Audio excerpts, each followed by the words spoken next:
Hello everyone, it's Old Guardian here, and in this video I'm going to take a look at some shiny legendaries. More and more of them are coming to raid, but what is the best way to get your hands on some of these legendary champions? Let's take a look. First, you want to start raid properly. Thank you Raid Shadowless for sponsoring this video and for giving me this wonderful promo link that ensures that you get as many legendaries to start with as possible. You can start raid with 3 legendary champions and 3 top tier epics using my link only down below in the description there in the QR code.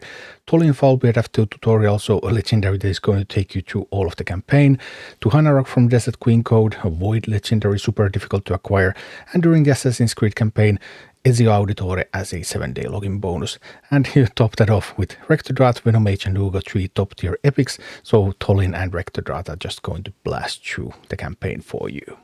But after that, how are you going to get your legendary champions? So let's take a look at a couple of real accounts and the legendary champions on those real accounts and see where have legendary champions actually come from for these accounts. So first we have account number 1, and this account has 18 legendary champions. And when you start to look into where do these legendary champions come from, then 7 of these are from events. 4 of these are fusion champions, 2 come from Decks of Fate, and 1 comes from a Hero's Path event. 5 of these are for time-limited login events. So these login events, like Ezio Auditore here, are actually super good source of legendary champions.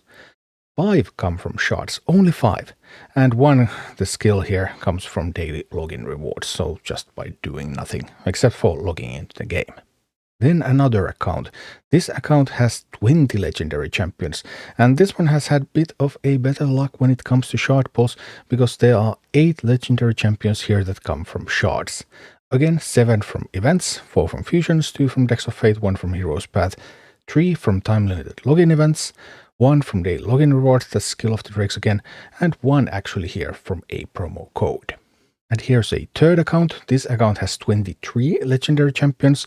8 of these come from events, so 5 are from fusions, 2 from Decks of Fate, 1 from Hero's Path, 7 from Shards, 4 from time-limited login events, 1 from the login rewards, there's 1 from clan shop Fragments, the Yannicka, there's 1 from a promo code and 1 from a promo link.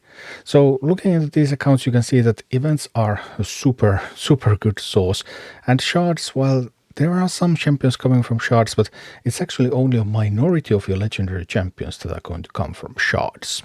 And I cannot emphasize enough how important events are. Events provide a lot of legendary champions, and on average, they also provide you with better legendary champions than you get from Shards. Sometimes you can, of course, get some really great champions from Shards, like the account 1 had Newt out there, who's phenomenal. But then again, the accounts just had so many more good champions that were from events. And the key to unlocking events as a source of legendary champions is to treat your shards mainly as currency. So you need around 6 sacred shards to complete a summon rush for a fusion, and then you need some minor shards for a champion chase, so it's roughly 100 ancient shards.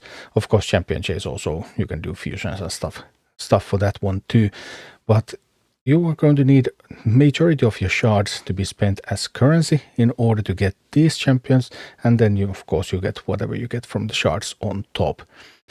Using your shards and your soul stones also for guaranteed champion events gives you the highest quantity and quality of legendary champions.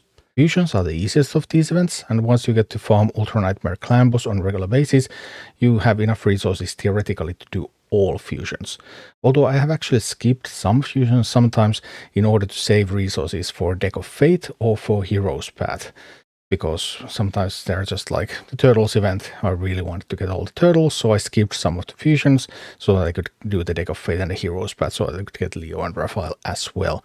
You could, of course, also spend some money so that you will be able to get those, but even from a free-to-play perspective, you can do pretty much all the fusions, or you can skip some fusions and then do also some of the decks or heroes paths.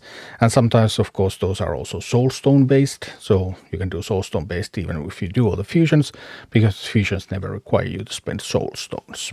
It's all about treating your shards and your soulstones as currency for events. And as you keep playing the game, you just get legendary champions. First of all, of course, you have the promo link, and like this link giving you Tholin Foulbeard, then you can use a promo code, like I would recommend using DESERTQUEEN for Tuhanarak right now, so that's already 2 legendary champions. You're going to get some from daily login rewards, skill and physics, come at 180 and 270 days. And then time-limited login events. They are going to give you multiple legendary champions per year as long as you just keep playing the game. So for example, there's the Ezio chase going on right now. You got Xenomorph if you played during November-December 2025. You got Michelangelo if you played during August to November 2025. And you got Leminisi if you played during July to August 2025. So several champions every single year. And these are not weak champions by any means. These are also actually better than average legendary champions. Because while legendary champions have a higher ceiling than epics, rares, uncommons, or commons, not all legendary champions are that great. And there are actually tens of epics in this game that are better than the majority of legendary champions. So these login events are actually really, really great because they have historically given you better than average legendaries. You also want to collect fragments and then use fragment summon to get legendary champions. The easiest fragments to collect are available from the shops. There's Yannika from Clan Shop, Yakar from Clan Shop, and Drexstar from the Bazaar. And all of these are time gated. You can only buy a specific number of fragments per week or per day. So it's going to take you 20 weeks to get Yannika and Yakar, and it's going to take you 100 days to get Drexstar if you buy a fragment every day. Then others are also time gated, so you eventually will get Mitrala from Hydra, you're going to get Lamasu from Siege, Empress comes from Chimera, although Empress is mythical, so even better. And Quintus is available from Live Arena, Siersa from Plarium Points, although that's going to take ages if you don't spend. You do get some free Plarium Points. Oh. Then Tia and more from Hard Doom Tower Secret Rooms. There's Cronam, available from the referral program, although the referral program is kind of dead because creator promo links have made the referral links really obsolete. Like, you have to really hate your friends if you make them sign up with your referral link instead of a creator promo link. That's just going to give them such a better start. And a note about fragments is that they do not expire. So if you get champion fragments, you can summon the champion during a champion chase event or during a clan versus clan, so you will get points for summoning it. And those fragments are just going to wait forever for you to do that. There's no hurry. There are also a couple of legendary champions available from missions. There's Auditore, Ramantu is mythical, and then there's Marius. Long mission chains. And you should start working on the Auditore missions already early on. They will often coincide with things that you want to do anyway. You're going to get one sacred shard from there pretty early. If you're very, very hardcore, you can get Auditore in under a month nowadays. But less intense gameplay, it's going to take you several months. And there are a couple of hard ones that are a couple of showstopper missions. One is to upgrade one Great Hall bonus to level 10. That is retroactive, you can upgrade it anytime. Once you get the bonus to level 10, it's going to count for that mission once you reach it. But you have to focus. You have to focus on one bonus first to get that to level 10, so that you will get through these missions as easily as possible. Then there's another one. There's actually 4 missions to ascend a Spirit Champion, a Magic Champion, a Force Champion, and a Void Champion to level 6 of Ascension. And these are not retroactive. You have to do the Ascension when you have the mission active. So that's another one that's a little bit inconvenient.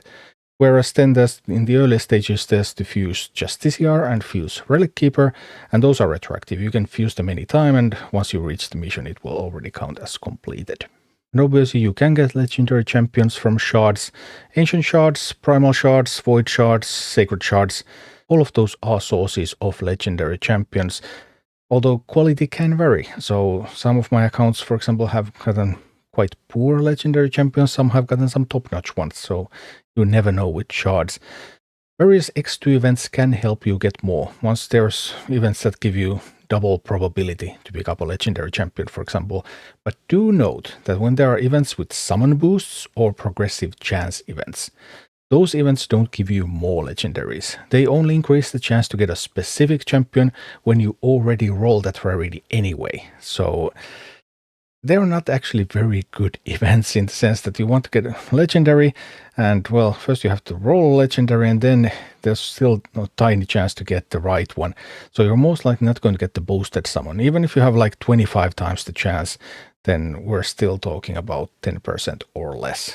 even when you already roll that legendary. So those are not great source of specific champions.